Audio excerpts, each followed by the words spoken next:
أعوذ بالله من الشيطان الرجيم بسم الله الرحمن الرحيم كل نفس ذائقة الموت صدق الله العظيم۔ محترم بزرگ عزیز ساتھیو، نبی اکرم صلی اللہ تعالی علیہ وسلم اس دنیا میں تشریف لائے اور آپ علیہ الصلاۃ والسلام نے اپنی مختصر سی زندگی میں چار دانگ عالم میں دین اسلام کو پھیلا دیا، چپے چپے پر اسلام کا ڈنکا بجا دیا۔ آپ کے اصحاب نے آپ کے بعد آپ کے مشن کو جاری رکھا اور اسلام کے نور کو اور اسلام کی شعاعوں کو، اسلام کی روشنی کو چار دانگ عالم میں پھیلا دیا۔ بالآخر آپ علیہ الصلاۃ والسلام کی وفات کا وقت قریب آیا۔ نبی اکرم صلی اللہ تعالی علیہ وسلم نے اپنی زندگی میں صرف ایک حج فرمایا، وہی آپ کی زندگی کا پہلا حج اور وہی آپ کی زندگی کا آخری حج۔ آپ علیہ الصلاۃ والسلام نے حجۃ الوداع کے موقع پر تکمیل دین کا اعلان فرمایا، کیونکہ اس موقع پر قرآن کریم کی آیت نازل ہوئی، الیوم اکملت لکم دینکم واتممت علیکم نعمتی ورضیت لکم الاسلام دینا۔ یہ اشارہ تھا کہ نبی پاک صلی اللہ تعالی علیہ وسلم کے جانے کا وقت اب قریب آ گیا ہے۔ جس مقصد کے لیے آپ کو بھیجا گیا ہے، کیونکہ اس مقصد میں کامیابی ہو گئی اور وہ مقصد پورا ہو گیا، تو یہ اس بات کی طرف اشارہ ہو رہا ہے کہ اب آپ اس دنیا میں نہیں رہیں گے۔ ایسے ہی اذا جاء نصر اللہ، یہ سورت نازل ہوئی جس میں آپ علیہ الصلاۃ والسلام کو حکم دیا گیا اللہ کی تسبیح اور اللہ کے استغفار کا۔ اس سے بھی یہی معلوم ہو رہا تھا کہ آپ علیہ الصلاۃ والسلام کے جانے کا اس دنیا سے اب وقت قریب آ چکا ہے۔ آپ علیہ الصلاۃ والسلام جنت البقیع میں ایک رات تشریف لے گئے۔ وہاں کے لوگوں کے استغفار کہنے کے لیے آپ علیہ الصلاۃ والسلام تشریف لے گئے۔ زہر خوش قسمت ہیں کہ اللہ کے نبی صلی اللہ علیہ وسلم جنت البقیع قبرستان میں جا کر وہاں کے لوگوں کے لیے استغفار کر رہے ہیں۔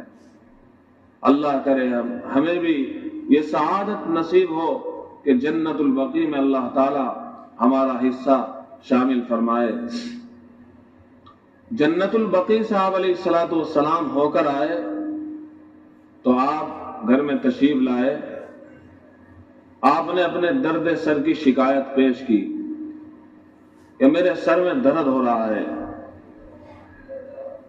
آپ علیہ الصلاۃ والسلام کے سر سے درد شروع ہوا اور بڑھتے بڑھتے اس میں شدت اختیار کر گیا۔ درد سر انتہائی سخت تھا، حتیٰ کہ آپ علیہ الصلاۃ والسلام کو اس درد سر میں بخار ہو گیا۔ آپ علیہ الصلاۃ والسلام نے ذی الحجہ میں حج فرمایا تو آپ علیہ الصلاۃ والسلام حج کے بعد مدینے کی طرف روانہ ہو گئے۔ ذی الحجہ بعد کا مدینے میں گزارا، محرم کا مہینہ آپ علیہ الصلاۃ والسلام نے مدینے میں گزارا۔ سفر کا مہینہ بھی اچھے سے گزر رہا تھا، آپ تندرست تھے۔ سفر کے بالکل آخر میں آپ علیہ الصلاۃ والسلام کی یہ حالت بدلی اور آپ علیہ الصلاۃ والسلام پر بیماری کی کیفیت طاری ہو گئی۔ آپ علیہ الصلاۃ والسلام تقریباً 14 دن تک بیمار رہے۔ اس ہفتے آپ علیہ الصلاۃ والسلام نے یہ سوچا کہ اپنی بیویوں کے پاس جاؤں، ہر ایک کے پاس وقت گزاروں، اس لیے نہیں کہ آپ علیہ الصلاۃ والسلام پر فرض تھا یا دیگر مقصد کے لیے، بلکہ آپ علیہ الصلاۃ والسلام کی زندگی کو ازواج مطہرات اور آپ کی بیویاں دیکھیں اور اس کو سمجھیں اور امت کے سامنے نقل کریں۔ آپ کی شادیوں کا مقصد یہ بھی ہے کہ آپ علیہ الصلوۃ والسلام کی بیویاں آپ کے حالات کو دیکھ کر آپ کے کنبوں اور اپنے قبیلوں میں آپ علیہ الصلوۃ والسلام کی تعلیمات کو عام کریں۔ بہرحال آپ علیہ الصلوۃ والسلام پر ضروری نہیں تھا، اس کے باوجود آپ علیہ الصلوۃ والسلام تقریباً 1 ہفتہ گزارتے رہے۔ آخر میں آپ علیہ الصلوۃ والسلام نے اپنی بیویوں سے پوچھا، آج کون سا دن ہے؟ بیماری کا عالم ہے، اس وقت آپ علیہ الصلوۃ والسلام بیماری کی شدت میں یہ پوچھ رہے ہیں کہ کون سا دن ہے۔ معلوم کرنا چاہتے ہیں آج کس کی باری ہے، کس کے پاس جانا ہے۔ آپ علیہ الصلوۃ والسلام کی بیویاں سمجھ جاتی ہیں۔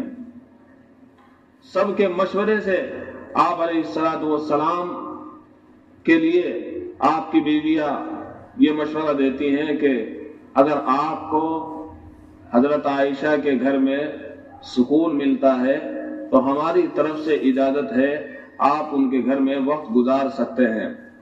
بہرحال آپ علیہ الصلوۃ والسلام اماں عائشہ صدیقہ رضی اللہ تعالی عنہا کے حجرے میں تشریف لے گئے اور اپنی زندگی کے اس آخری ہفتے کو وہیں پر گزار رہے ہیں۔ آپ کی بیویاں وہیں پر آتی ہے، بات چیت ہوتی ہے، خدمتیں کرتی ہے۔ یہی وہ وقت ہے کہ جیش اسامہ تیار ہے، حضرت اسامہ کا لشکر تیار ہے۔ اس موقع پر آپ علیہ الصلوۃ والسلام حضرت اسامہ کو امیر لشکر کا بنا کر روم کی طرف روانہ فرما دیتے ہیں۔ بہرحال آپ علیہ الصلوۃ والسلام اماں عائشہ کے حجرے میں تشریف فرما ہے۔ بیماری کی شدت بڑھتی ہی جا رہی ہے، کم ہونے کا کوئی نام نہیں ہے۔ آپ علیہ الصلوۃ والسلام اماں عائشہ کو فرماتے ہیں، مری ابا بکر ان یصلی الناس، حضرت ابو بکر کو میری طرف سے حکم دے دو کہ میرے مصلی پر کھڑے ہو کر نماز پڑھائے۔ چنانچہ اماں عائشہ نے فرمایا کہ میرے ابا نرم دل کے آدمی ہیں، آپ ان کو کیوں کہہ رہے ہیں؟ آپ ان کو امامت کے لیے مت کہیے، میرے ابا سے برداشت نہیں ہو سکے گا کہ وہ آپ کے مصلی پر کھڑے ہو کر نماز پڑھائیں۔ لیکن آپ علیہ الصلوۃ والسلام نے اماں عائشہ کی اس تدبیر کو نہیں سنا اور کہا نہیں، ان کو حکم دو۔ یہ اشارہ تھا کہ حضرت ابو بکر سب سے پہلے خلیفہ بنائے جائیں گے۔ تقریباً 21 نمازیں آپ علیہ الصلوۃ والسلام کی زندگی میں حضرت ابو بکر صدیق رضی اللہ تعالی عنہ نے آپ کے مصلی پر کھڑے ہو کر پڑھائی ہے۔ جمعرات کا دن ہے، پیر کے دن آپ کا انتقال ہونے کو ہے۔ جمعرات کو آپ علیہ الصلوۃ والسلام کو کچھ افاقہ ہوا۔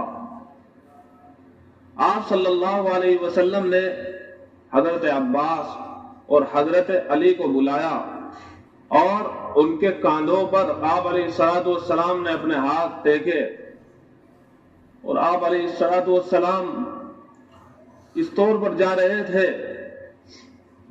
کہ آپ علیہ الصلوۃ والسلام پاؤں گھسٹ رہے ہیں، لیکن چونکہ کچھ افاقہ ہوا ہے مسجد نبوی میں تشریف لے آئے اور اسی حالت میں آپ علیہ الصلوۃ والسلام نے نماز پڑھائی۔ اس موقع پر آپ علیہ الصلوۃ والسلام نے آخری خطبہ اپنی زندگی کا ارشاد فرمایا۔ ایک خطبہ تو وہ ہے جو حجۃ الوداع کے موقع پر، یعنی آپ علیہ الصلوۃ والسلام نے یوم العرفہ کو ذی الحجہ کی 9 تاریخ کو دیا ہے، اور ایک آخری خطبہ یہ ہے۔ آپ نے فرمایا اللہ تعالیٰ نے ایک بندے کو اختیار دیا تھا، وہ دنیا اور آخرت میں سے جس کو چاہے اپنے لیے اختیار کہہ لے، لیکن اس بندے نے دنیا کو اختیار نہیں کیا، آخرت کو اختیار کہہ لیا۔ صحابہ بیٹھے ہوئے ہیں، کوئی آپ کی بات کو نہیں سمجھا، کیونکہ آپ نے بندہ فرمایا، کسی بندے نے ایک بندے کو اختیار دیا تھا۔ حضرت ابو بکر زار و قطار رونے لگے، دھاڑے مار کر رونے لگے۔ صحابہ رضی اللہ عنہم اجمعین کہنے لگے ابو بکر روتے کیوں ہو؟ حضرت ابو بکر نے فرمایا جس بندے کا آپ علیہ الصلوۃ والسلام تذکرہ کر رہے ہیں وہ میرے حبیب صلی اللہ تعالی علیہ وسلم ہے۔ آپ علیہ الصلوۃ والسلام کو جو اختیار دیا گیا تھا اب وہ ختم ہو گیا ہے، اب آپ کے دنیا سے چلنے کی باری آ گئی ہے۔